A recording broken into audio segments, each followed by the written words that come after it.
Broadcast is now starting. All attendees are in listen-only mode. Right. Hi, everyone. Welcome to today's WordStream and Local IQ webinar. We're going to be looking at all the updates from Google Ads and everything you need to know to be prepared, as we know the platform is constantly ever changing. My name is Susie. I'll be presenting today. I'll give you guys a little intro about me, and we'll dive into some of these great updates. But thank you all for joining.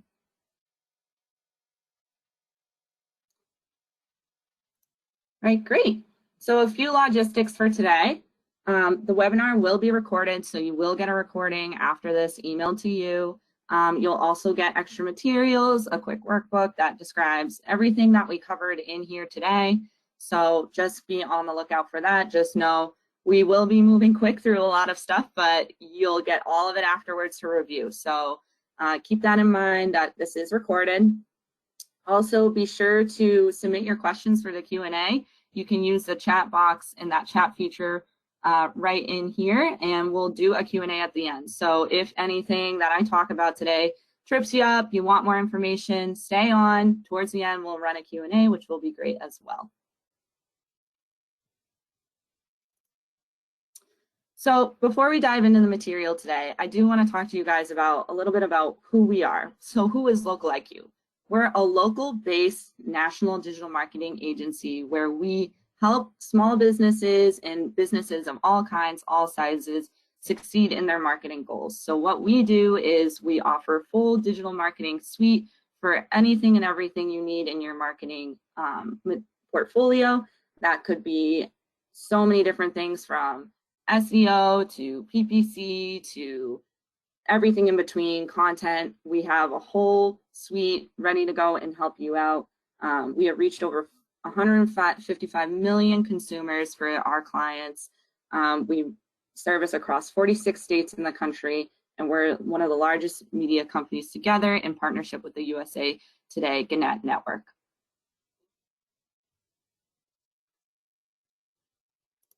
All right, great. So it's great to meet you all. My name is Susie. Again, I am a content marketing specialist here at Local IQ, and I previously was a digital marketing consultant over at WordStream. Little fun fact about me is I am Boston based, and with that, I love to go snowboarding in the wintertime. It's about to be a really fun season. It actually was pretty chilly when I got up this morning, so really looking forward to that. So that's a little bit about me. I'm still in the trenches of PPC accounts every day across Google, Bing, and Facebook. I love talking about this stuff. I could talk about it all day. So yeah, just a little bit about me. Great to meet you all. So we are going to jump into the content at this point. Again, feel free to chat your thoughts and questions in the chat along the way, and hold on for the Q&A at the end. And at this point, I'm going to turn my cam off so I can fully focus on the content. Thanks everyone for joining.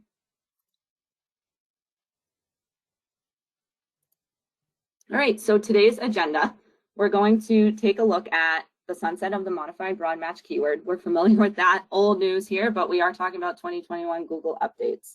We're also going to be taking a look at some keyword matching updates, the search terms report, which I'll go into what that means, the sunset of the expanded text ads, RIP to those, monthly spend limits, the 3-strike ads policy for Google policies, and very lastly, but definitely not the least, because it just came out this week, changes to the attribution modeling. So let's dive right in. I first want to start by paying homage to modified broad match keywords, RIP. You'll see with each of these updates, we have a little bit of a stats card here to tell you, when this took effect, if it'll impact you at all, if you need to take any action. And regardless if you're, totally new to PPC or a PPC pro, I do want to give you an idea of how much time you might need to spend to dig into this and really understand. So I'll meet you at wherever your level is today, and we'll go through these updates together, because there's definitely a lot, right? The platform's always changing. So we're familiar with this change here with the modified broad match keywords. Let's just quickly review kind of where we're at with that. So prior to this change, which rolled out in spring of 2021, we had 4 match types available to us on search. So we had the broad, modified broad, phrase, and exact in order of relevancy and reach. So those were originally the 4 options that everybody used. But going forward, what had changed was modified broad match essentially went away and was replaced by the phrase match. Phrase match loosened up some of its restrictions and was able to match up to more similar to the modified broad match. Now, it wasn't an exact replacement, as we see in this bottom example here. But essentially, what it means is your modified broad match keywords going forward aren't really going to be used, and you want to be moving those to phrase or broad.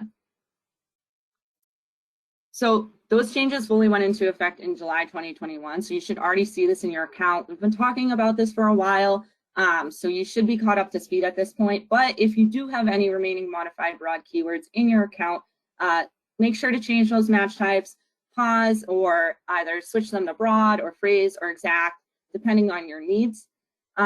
If you're squeamish about using broad or phrase, maybe you haven't had success with those match types in the past, maybe you aren't that familiar with them, try some out-of-box strategies. We have a lot of material about this on the WordStream blog. Regarding this update, we go in depth into it, and I even have a couple other materials out there on how to use broad match in a smart way by potentially layering it with an audience to kind of keep it in control and reel in what it's going to match to. So that way, if you're not always matching to exactly what you want with these match type updates, you're at least always showing to the person that you want. But at the end of the day, phrase match is behaving very similarly to modified broad match at this point. So I encourage you all to use phrase match more heavily going forward, as that's probably going to be the most comfortable spot for you. Okay, moving on to the next update here. And again, I grouped these together in terms of relevancy. So along with the match types changing, the matching behavior also just recently got updated as of this month. Again, this is for search keywords only. There is a little bit of action needed here. It's definitely a confusing update. I mean, it even took me a while to get into the swing of it, but we'll work through it together. So it's actually not that big of an update, but it's just really confusing, right? So what happened was Google refreshed how your keywords are going to match up to search queries. So previously, essentially, it was looking through context and intent a little bit more heavily, but now it's going to really look at the text of your keywords and the exact match rules of, all right, this keyword matches exactly to the query. It's going to start getting favored more, even if it's not necessarily as contextually similar or relevant, or the intent behind it would match better with a different keyword. So those behaviors have just slightly changed. Honestly, in my opinion, you're probably not going to notice a huge difference in your account, but it's definitely been making news in the PPC chat world. So something that I want everybody to know and be aware of. They just essentially kind of like improved their algorithm for reading through search queries and matching them up to keywords. So what this means for you is Google did mention in this announcement that because it's looking for the perfect matches to those queries, and it's also still looking through that context and that relevancy. I mean, again, it's going to be weighing it differently. You know, you really don't need those duplicates or close variants of one another, different keywords within your ad groups. So take this as a time, as an opportunity to clean up your keywords. As a PPC consultant, former PPC consultant, definitely a pet peeve of mine is tons of keywords in an ad group, right? And you know why? It's just makes things so messy, and you really don't need it because the core keyword is going to get the point across to Google. Like, Google has improved its algorithm. It's smart. It knows what you need to match up to at this point. Again, we want that control. We want to, you know, finesse our match types a little bit. But if you think you're outsmarting, you know, the searcher or Google by putting in 3 different keywords that are online course, online classes, and online class, it's really not going to make a difference. They're all kind of the same thing there. And what that just does for you is make it harder to manage, because you'll be splitting hairs over minor data points within your match types, you know, that are pretty much very similar keywords there. So use this as an opportunity to clean up any of those. Remember, it's going to look for what queries are really looking for. So try and keep in mind the searcher intent. So if I want to drive somebody to make a purchase, I might not just say, you know, chapstick as a keyword, I might say chapstick for sale as a keyword. So really thinking about the intent there. You know, if we have to use broad match at this point with the changes from the modified broad, right, where Google's really pushing this broad match at this point, you know, using those longer tailed keywords that have multiple words within the keyword itself will allow you to meet that intent better. So just keep that in mind. Also know that you want to keep your themes consistent across your keywords and your ad groups. And if you still are worried that you're not going to match up to what you want, be sure to be leveraging those negative keyword lists, right? So negatives help us to stop showing for any searches that we definitely don't want to show for. So keep that in mind. You know, there's always workarounds. So if you're a little bit worried about this one, which you really shouldn't, it's not major, just know that you can start leveraging those negatives even more. And speaking of which, the search term report also got improvements. So this is actually my personal favorite update out of all of them here today that we'll be talking through, and it does relate to those negative keywords that I was just mentioning. So of course, the search terms report tells us what searches or queries we showed up for. So it shows us what people typed in that saw our ad. So it's super helpful report. And it's kind of been through a journey where it's gotten these updates over the years, right? And it just got some improvements as of this month, which is great. Again, this is really just relevant to search campaigns. So if you're not using search, don't worry about this. Yes, I would say there's some action needed here, which is great. And it's pretty simple, straightforward. And it's honestly, you guys are going to be excited about this one. And that's because the search term report is going to now show us more. So prior, about last year in September 2020, Google restricted what the search term report was going to show us, right? So it used to show us every single query that you showed for. But now what happened was, you know, in terms of privacy, they wanted to add a sense of anonymity by only showing searches that had high volume and pulled in clicks. So really downsized what we were being able to see. So, you know, I might have 100 clicks from a campaign, but I only see, you know, 2 or 3 search terms in my search terms report because those were the highest volume. And I don't even know where those, you know, 97 other clicks came from. So this is great that we're able to see more. Now we're not able to see everything again, but we'll take what we can get here. And so what it's going to show us now is not only show us high volume searches that pulled in clicks, but it's also going to show us high volume searches that had impressions, but no clicks. And that actually tells you a lot, right? Because it tells you, okay, somebody typed this in, I showed for it, and they weren't inclined to click on it. So it's great that we're able to see this again, because that tells me, all right, am I showing the wrong type of person? Am I showing to the wrong types of queries? Do I need to adjust my keywords? Do I need to adjust my copy? Is my copy not enticing? So this is going to unravel a lot of exciting things for, I think, advertisers across the board at any level. But of course, there's a little bit of a trade-off there. So in exchange for giving us more, just know any historical data in your search terms report is going to, that doesn't meet the privacy needs as of now, from prior to September 2020, when they made those privacy changes, is going to be removed this February in 2022. So that's not, I know that sounds severe, but if you think about it, you're not going to lose everything from prior to September 2020, right?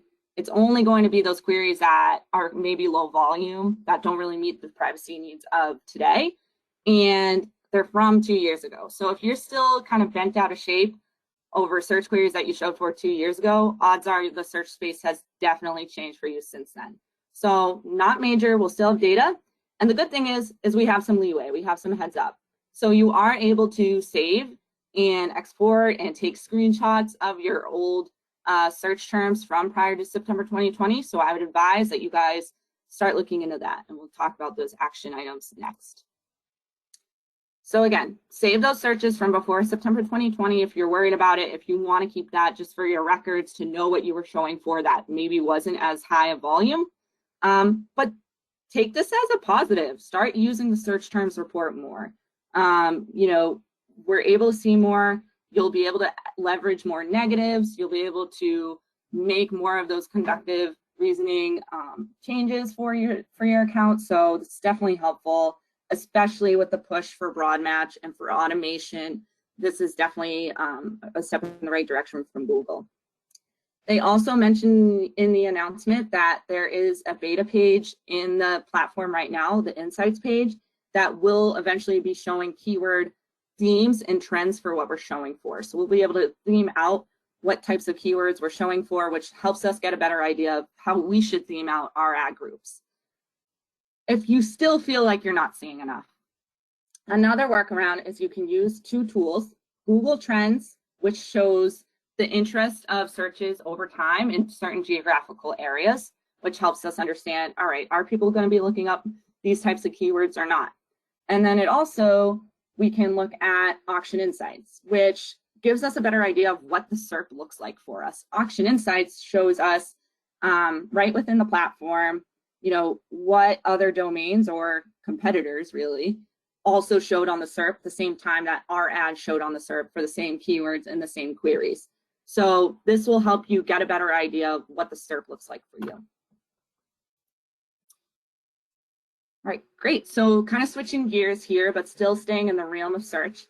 RIP to expanded text ads. They are being sunsetted in June of 2022. So definitely a little bit of a bigger change here. Still really only impacts search. There definitely is some action needed here. And I would say, you know, it's a little bit more in the advanced realm when you're thinking about what you need to do to change your ad copy, but we'll talk through some of those steps here. So regardless where your level is at, you'll be able to tackle this one like a pro. It's going to be easy peasy. So essentially what happened was expanded text ads aren't fully going away. Their editing capabilities are going to be sunsetted in June 2022. So what that means is the expanded text ads in your search campaigns now are still going to run, but you just won't be able to edit them after June 2022. You can only pause or remove them after that. That is because responsive search ads are going to be replaced as the new default search ad type. Now, if this has your head spinning, don't worry. I'm going to get into the differences between these two ad types in just a minute, but definitely a bigger change. You're going to see these notifications in your account like you see here. And we'll talk about some workarounds. Again, the great thing is we have plenty of leeway before this fully rolls out. So what's the difference here? So in an ETA or an expanded text ad, the old school ones that are being sunsetted, look like this in the creation portal in the platform. So they only give you 3 headlines and 2 descriptions to fill out to make your ad. And what you put in there is anchored into place. It never changes. It never goes out of order. What's there is there, right? So while you have that control over your ad copy, kind of gets kind of stale, right? So if that, you know, those same searchers are seeing this ad over and over again, it's never changing. You know, you can edit it if you want, but, you know, it's kind of going to be the same thing over and over again. So that's where they kind of like lack. While they are easily quicker to create because they're only a few headlines and a few descriptions, they're anchored into place. What's set is set, and they can definitely get stale. Versus the responsive search ads, right? The RSAs, those are the newer one, rolled out in 2018, and they give us up to 15 headlines and 4 descriptions, and then it cycles through those different assets dynamically. So it might switch out, you know, headline number 4 and number 5 with number 1, and swap those through to make a different ad in real time every time during the auction. So what you put in here is the text isn't going to change. It's just the order of the text is what changed. So it shuffles through those. And what that does is it's supposed to match better to the search queries, provide some variety. You know, clearly you have more to fill out, so it might take a little bit more time to fill these out.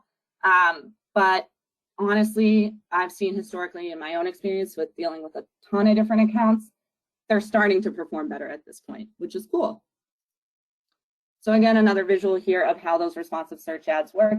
Again, it takes all those multiple different assets that you create, and the machine learning technology shuffles through them to get the perfect ad that matches best for the customer.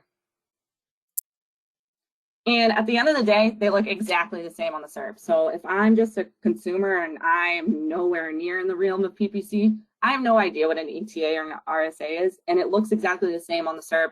I would have no idea whether this is an RSA or an ETA here. So if you're worried about this change, impacting how you look to your customers, it's not going to make a difference. So what this means is start to get familiar with what ETAs and RSAs you're using now. Are you using RSAs? Are you only using ETAs? Because if you are, you're going to want to start building up those RSAs. So definitely get familiar with those. Also, too, we can still edit our expanded text ads now. So A/B test your ad copy as much as you want up until then, and get that perfect ETA. So that way you can go ahead and just run with those for as long as you can after June 2022. And don't forget, there's also 2 other search ad types that we're able to use in search campaigns. Dynamic search ads, which are created by Google for us, and then call ads, which are ads that just show a phone number and they trigger a call as soon as somebody clicks on it. Very commonly used among small local businesses, legal, doctor's offices, great other options. So definitely there's alternatives there. And again, we always want to have a backup plan, maybe be running on multiple different platforms. For example, text ads are still a thing on Microsoft ads. So if you're really uncomfortable with responsive search ads, there's always going to be other ways that you can go ahead and use those text ads and maybe other routes.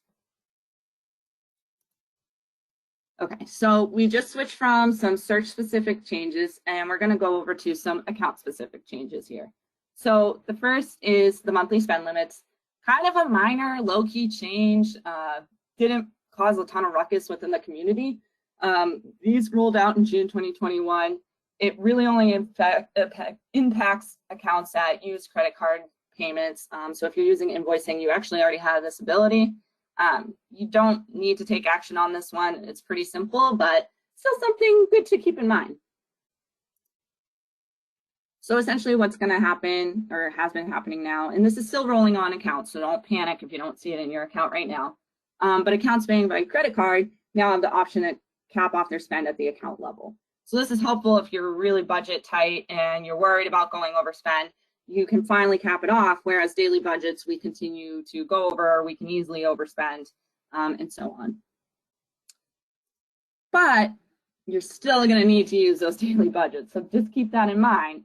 While it's helpful to know that I have that safety net to cap off my spend with that monthly spend limit, it's going to limit you. So if you set it too low, then it's kind of like, all right, yeah, I saved some money, but my ad stopped running. I have gaps in my data.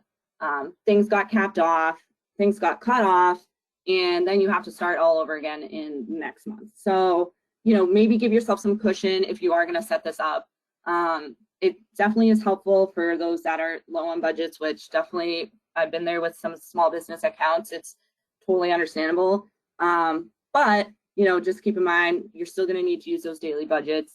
They are adjustable at any time if you are feeling like unsure about what you should set.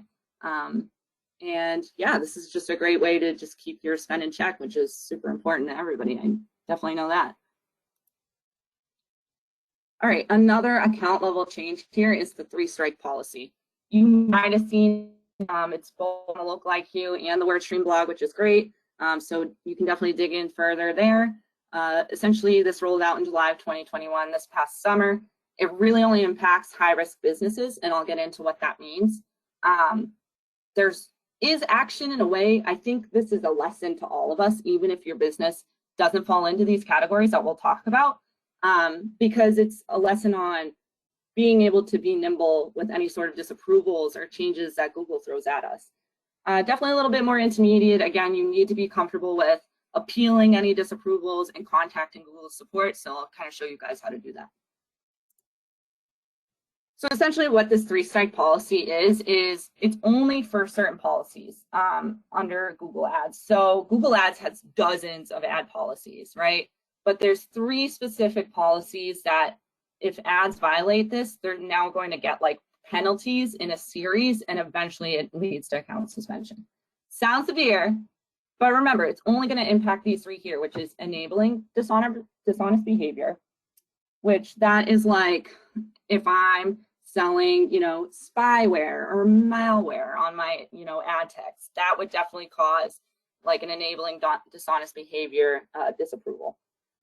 Unapproved pharmaceuticals and supplements, I think that goes without saying. and then explosives, weapons, and tobacco.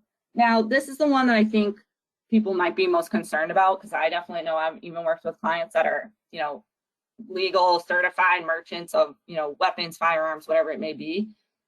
You can still advertise certain portions of your account. If, like, you sell locks or safety measures, you can definitely still advertise those. It's like if you're just selling straight up guns and knives on your text ads or your display ads, you're probably going to get this flag.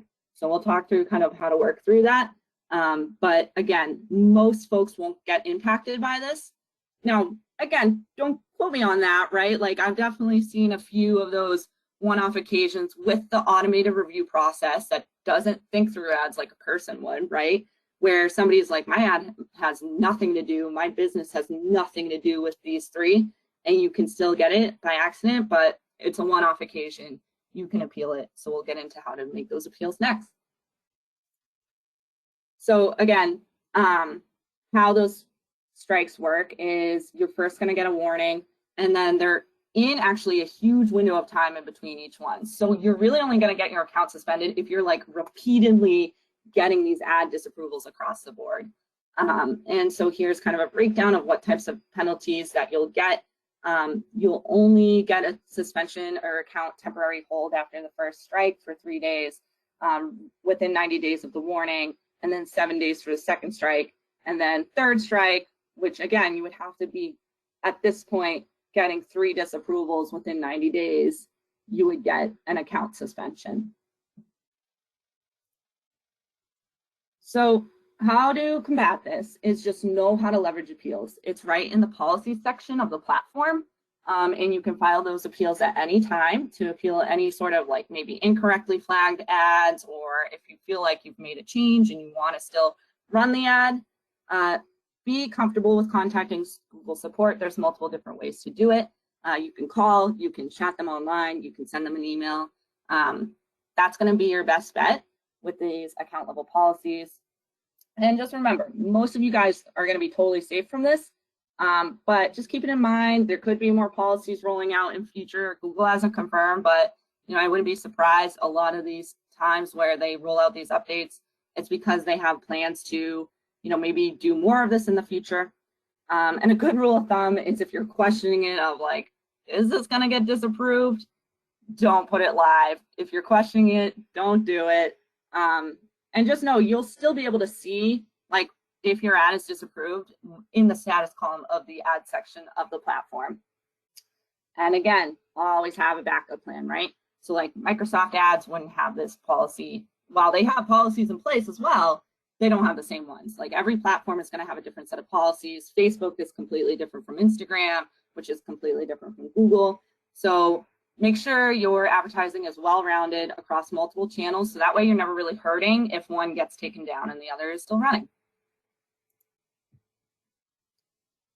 So lastly, here is the default attribution models. This is definitely the most advanced, I would say. I mean, I'm a seasoned PPC vet, and I still didn't even fully understand attribution models until recently. But don't worry, we're going to talk through it together and get through it together. This change is going to start rolling out in just a few days in October. It's going to impact all accounts. Yes, there's action needed, and I just want everyone to just be aware of this one.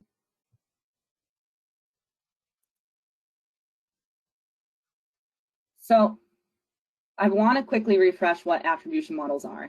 So attribution models are a way to credit your conversions. So when somebody converts, right, they might have seen multiple different ads up until that point of actually converting. Maybe they viewed an ad, maybe they searched but didn't click on an ad, but then saw an ad on the display network later, or maybe they played a video on YouTube but then went and searched and clicked. There's a lot of different paths that your customers can take to get to a conversion. And so Google acknowledges that and gives us multiple different ways to credit those conversions. And it's totally up to you. There is no right or wrong answer of which one you pick. It just depends on your business goals and needs. So for example, with last click, which is currently the default attribution model for all conversion actions. So if you're unsure of what attribution model you're using, it's most likely last click. It credits that very last ad that the person clicked on before they converted fully to the conversion, which is helpful. It's kind of very clear cut, easy to understand. You have that nice rounded number of a conversion, but like if there's underdogs in your account that are performing but don't get credited with a conversion, you don't really know with the last click attribution model. So that's why Google will be changing to the data-driven attribution model down here on the bottom. So I really want you guys to pay attention to the last click and the very last one down here, data-driven. Now, data-driven, as opposed to last click, looks at multiple different data signals to credit a conversion. So, you know, maybe I hopped around from a display ad to a search ad and watched a video, et cetera, and some of them might have impacted my journey and some of them might have not. So it's going to look at those data signals to give a more accurate credit for a conversion. So this is what's going to be changing. So again, you might be using those other attribution models that you just saw on the last screen. If you are, you probably know because you would have to manually change it. But just know how Google is going to be crediting conversions is going to change. It's moving away from the last click as the default and making data-driven attribution as the default model within the platform. Previously, data-driven wasn't used that often, and that's because it had a minimum data requirement in order to use it. So it was more heavily used for like larger accounts. So this is kind of a good thing where it's making it more accessible to smaller accounts, to small business accounts that might not necessarily have had the data requirements to use this in the past, but still want highly accurate and attuned conversion crediting. So this is going to impact current actions that are on last click. It will be switching them over. It will impact new actions that get set up going forward. You can change it anytime, and you're going to get notified multiple times within the account, and you're going to be able to opt out if you don't want to do this. So I know it feels like a big change, but if you think about it, you probably didn't think of attribution models all that often up until now, and you probably won't going forward, but it is a change and it is going to be made aware in the platform. So it's better to be well-versed on what attribution models are and to know what you're using and to know what you might want to use before you opt out or choose one over the other. So here's what I would recommend you do. So switch to the default attribution model, you know, that switch, get familiar with those different models. You know, make sure that you are comfortable with what you're using. Think about your business needs, your goals, what matters to you. Like if somebody is using data-driven and they see, you know, half a conversion credited to an ad, that might not really matter to them. So maybe last click is a better fit. Or maybe you just want to credit everything evenly, like linear here in the middle in that image on the right. So it really depends, but something cool that you can do is you can go into the platform and under measurement, under attribution, you can go to model comparison, like this bottom screenshot here, and actually compare different models in real time to see how they would impact your data. And most of the time, I've run this on so many accounts, there's really not a huge difference between one or the other, right? This is a very small granular change in terms of, you know, the data that goes into your conversions. At the end of the day, we probably care more about getting conversions, right? So it doesn't really matter, you know, how you prefer to track them and what you think is more important and how your customer journey is. It's going to be unique to each business. But again, something to be aware of. We're still waiting on more and more information from Google on this. There will be a blog going out on this from the WordStream blog this week, and next week. So keep your eyes peeled for that. We're going to go really in depth on our blog posts on this. So keep that in mind. There's more information to come. While we don't have, you know, the full time today to go into every change in depth, I did purposely, you know, fly through these changes. There was a lot thrown at us so that we can get into the Q&A and we can dive into some of this further. So last thing before we jump into your awesome questions, which I see that you guys are pulling in some great questions here, is just remember some key takeaways here. These changes aren't going to stop coming. We see this because I just flew through like 7 different changes that came within the last 6 months. And I know this might feel like some of your heads are spinning, but we just got to take them in stride and think about how we can make them work for our business. So just remember, a lot of these changes are beneficial. Google is listening to our ask for more data, for more customization. We're able to see more in the search terms report. Data-driven attribution is available to small businesses now, or small accounts. So this is really, really great. Think about, again, how we can make these changes work for us. I will say, though, there is definitely a push for automation still. It's clear that Google is evolving its machine learning, and I will say firsthand, I've seen it really improve. And being a consultant myself, I've always preached, like, maintain as much control as you can. And I totally get that, especially when you're a small account or, tight on budget. But at the end of the day, this push for automation isn't going to stop. So we need to get comfortable with some automation, whether that be, taking baby steps by trying out some broad match keywords, or, diving right into data-driven attribution. Really just know that it's kind of they're all falling in line with one another. So we just need to be prepared for that. And lastly, I wish I could just call out to all of you guys if this was a live event and say, what do we always want to do? Always have a backup plan. Always make sure you're running on other channels. Always make sure that, you have other ads in your back pocket that you can turn on if one gets disapproved, or you have other keywords that are performing well while you test out a different keyword or a different keyword match type. Always have a backup plan.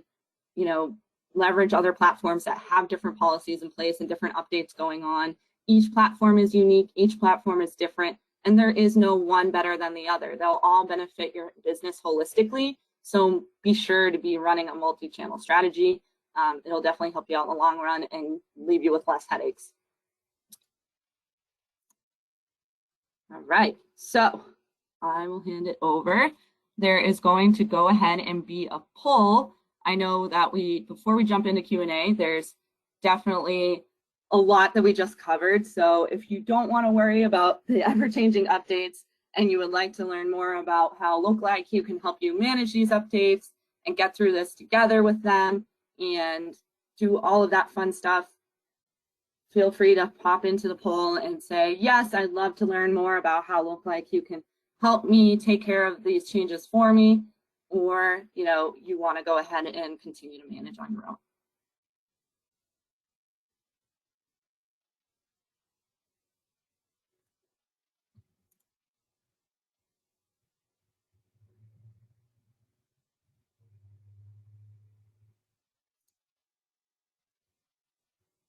All right, getting a ton of people looking to learn more and want to learn how Local IQ can help them overcome these changes and challenges. We'll be closing the poll in just a minute, so make sure you get your answers in.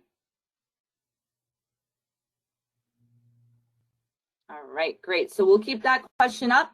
We're going to continue on here and jump right into the Q&A. So I'm finally going to get to dive into all of your questions here, and I'll turn my cam back on to see how everyone's feeling. I'm going to pop into the questions box. Make sure you put your questions in the questions box here. And let's just see what we have for questions.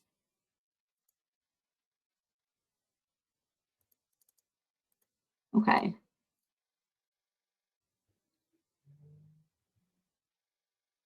So someone asked for Local IQ. You started off by mentioning the USA solely. Do you work in Canada? Yes, we do. We service folks from many different countries and businesses in many different countries. We definitely have a Canada team, so we can help you out there. Okay, let's see, what else? Yes, we're gonna get a recording of the webinar. As an agency, I have multiple accounts. Okay, hold on, let me just see how I can expand this here.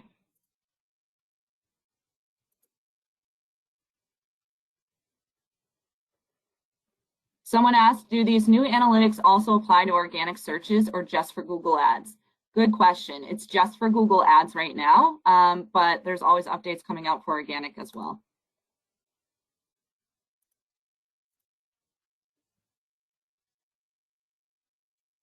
Okay.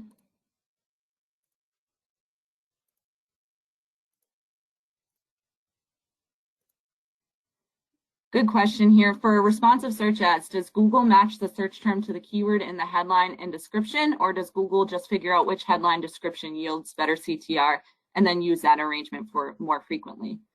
So I would say it's probably a combination of both. You know, the historical data and the click-through rate adds into the rank for that ad, so it helps that rank's quality score or that ad's quality score improve and be better. So it definitely factors that in, but it's also looking for those keywords in the headline and description to match up to the query. So I would say it's a little bit of both, and you definitely want keywords in there, but you also want to drive up that CTR.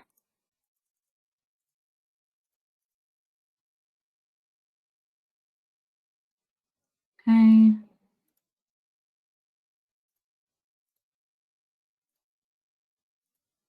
What are a few good ways to utilize broad match and phrase match to have similar results we are seeing with modified broad match? Good question. So the modified broad match was kind of a sweet spot in between phrase and broad. So what you can do is use those long-tailed keywords on broad, so you get those higher intent queries, and then use more general terms on phrase, and that way you're kind of catching both sides of what the modified broad would have caught for you. So I hope that helps answer.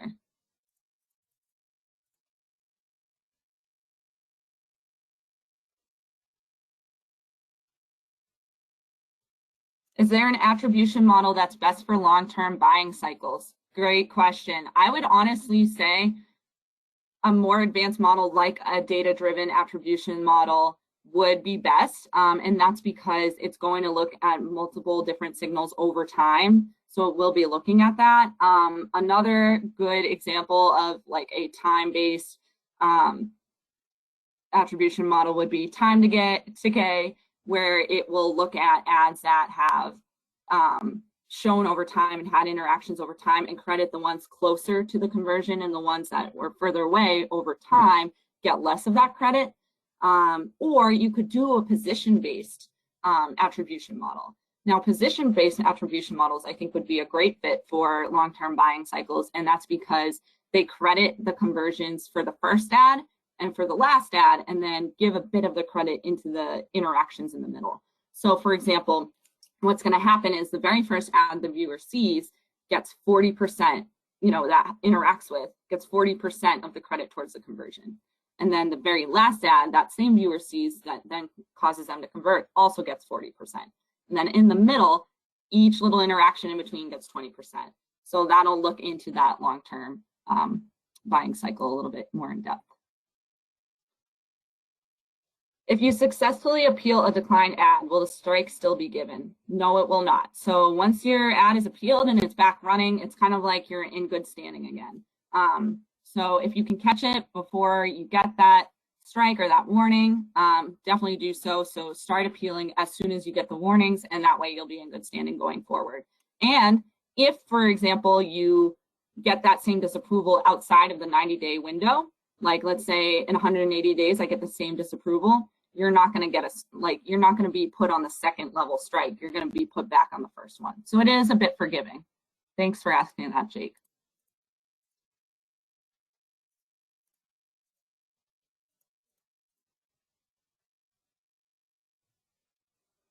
I have a client who, someone asked, I have a client who is a private investigator and they've been hit with enabling dishonest behavior, but the entire business is based off investigating dishonest behavior. What's the best way to tackle this? You're gonna have to get clever with your ad copy, and that's tough, especially, I can tell this person is more of an agency-based person where they're working with this client. It's gonna be tough. If you haven't contacted Google yet, definitely keep the communication going with Google. Try different ad copy that doesn't include those terms in the ad copy, or potentially display or video ads might be less inclined to get that flag. So you could try maybe a different route. I've noticed that text ads and search ads definitely get the brunt of disapprovals just because the text is so blatant. So you could try some different strategies there as well, or last resort, again, be running elsewhere and then build up their organic instead. So I hope that helped. Let's see.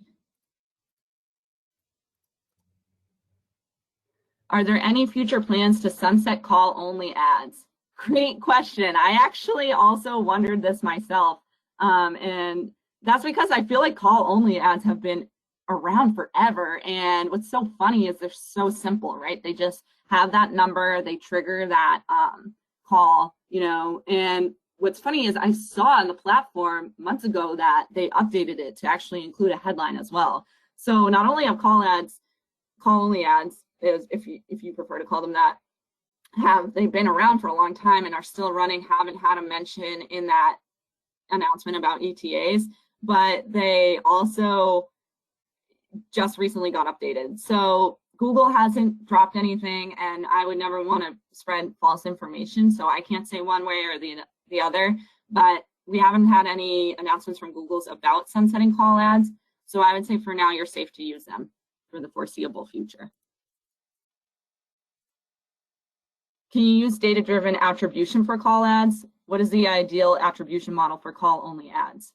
Good question. You can use data-driven attribution now for any type of account, campaign, conversion action, ad type, etc. You know, with a few just small discrepancies there, but you know, basically your big four, right? Search, shopping, display, video, right?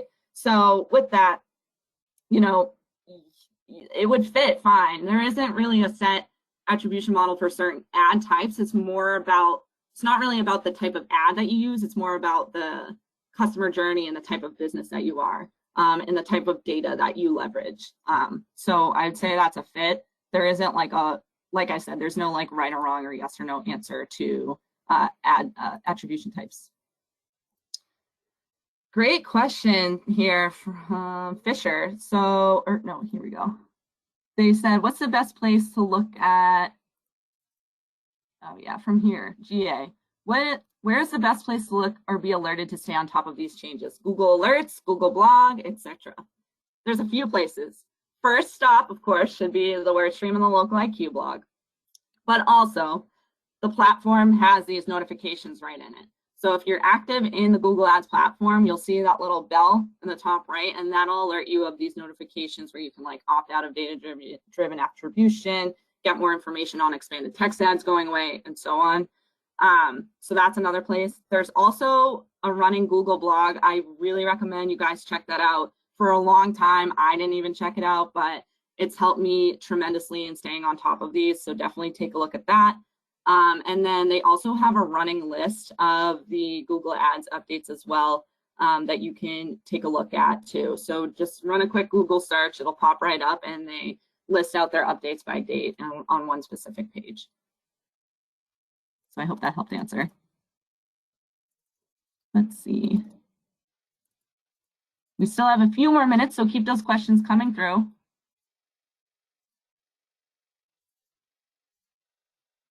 What's the best way to migrate our expanded text ads to responsive search ads? Another great question here. So there's a couple like workarounds. Now Google isn't really giving us the option yet. Again, they haven't said anything, but they're not really giving us the option yet to like migrate our expanded text ads to responsive search ads. So essentially what you could do, because it's not gonna like just automatically switch them over, is a couple things. You could copy, like create a separate doc, and this is a workaround, right? Create a separate doc and like copy and paste the headlines and descriptions and then plug them in as like into a responsive search ad creation portal. That's like kind of a weird workaround, but it could be effective in merging your expanded text ads to RSAs. The other thing is when you're in the creation portal for a responsive search ad, just like an expanded text ad, if you're familiar with that, if you guys notice now, it'll pre-fill the headlines and descriptions with like other copy from like your landing page, from previous ads, from your keywords. So leverage Google's recommendations for copy. They're not half bad, you know, obviously.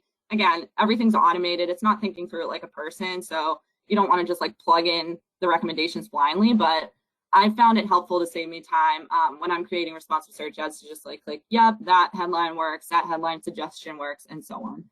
So that can help you too, and it will pull like text from your other ads. So that's another option. I hope that helped.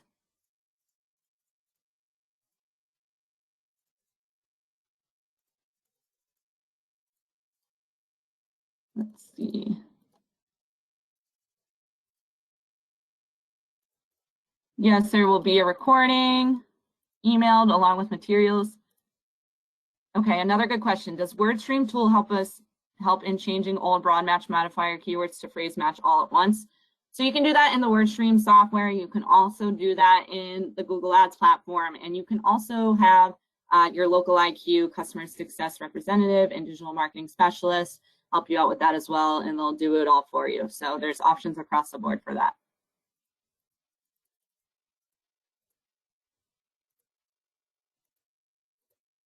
Okay, another great question here from Krunal.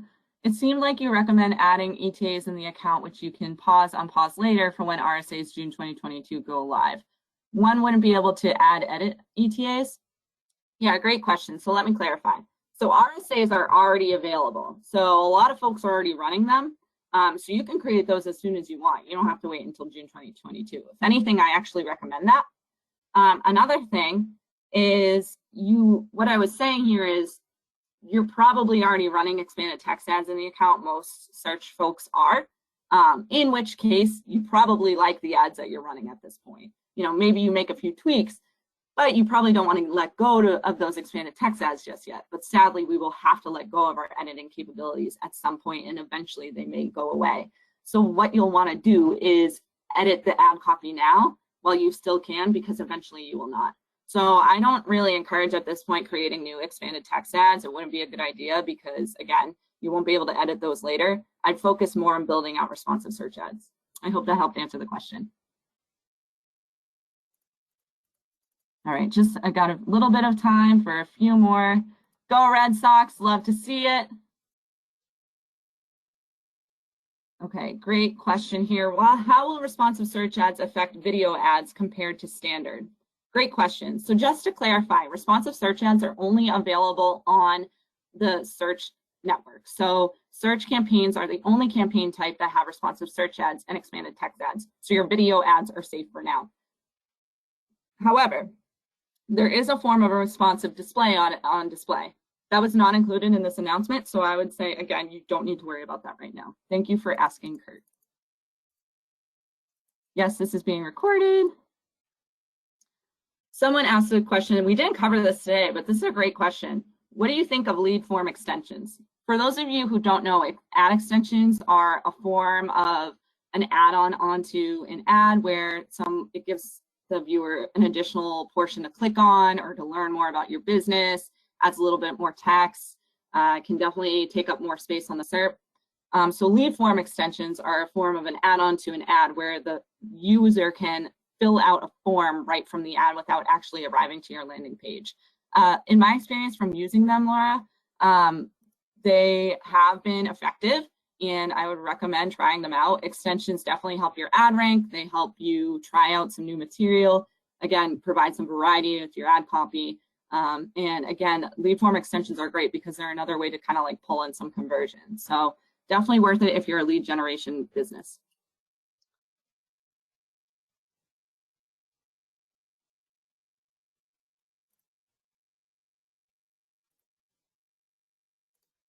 All right, we have time for about one or two more questions here. So just give me 1 minute to find out. So another question on organic, and this is totally valid because algorithms have been changing. Will organic search be subject to new algorithms for better keyword matching? So I would just treat organic as a completely separate silo. I work in organic pretty frequently being a content marketer, but there's totally different ways to match up organic searches with search queries. So I wouldn't necessarily say like those specific keywords are like that matching behavior is going to be applied there. There's a lot of other indicators for SEO that cause listing to rank. So I would still say it wasn't mentioned in the announcement, so I would assume it is not. Someone wants tips on how to get subscribers, so how to boost conversions. That goes along with that question on lead form extensions. Lead form extensions can definitely help. Pop-ups on your landing page can also help you pull in subscribers. So there's a lot of different ways to do that. Just continue to run your ads and try these new tactics. All right, I might do 1 or 2 more questions here. And again, thank you all for joining.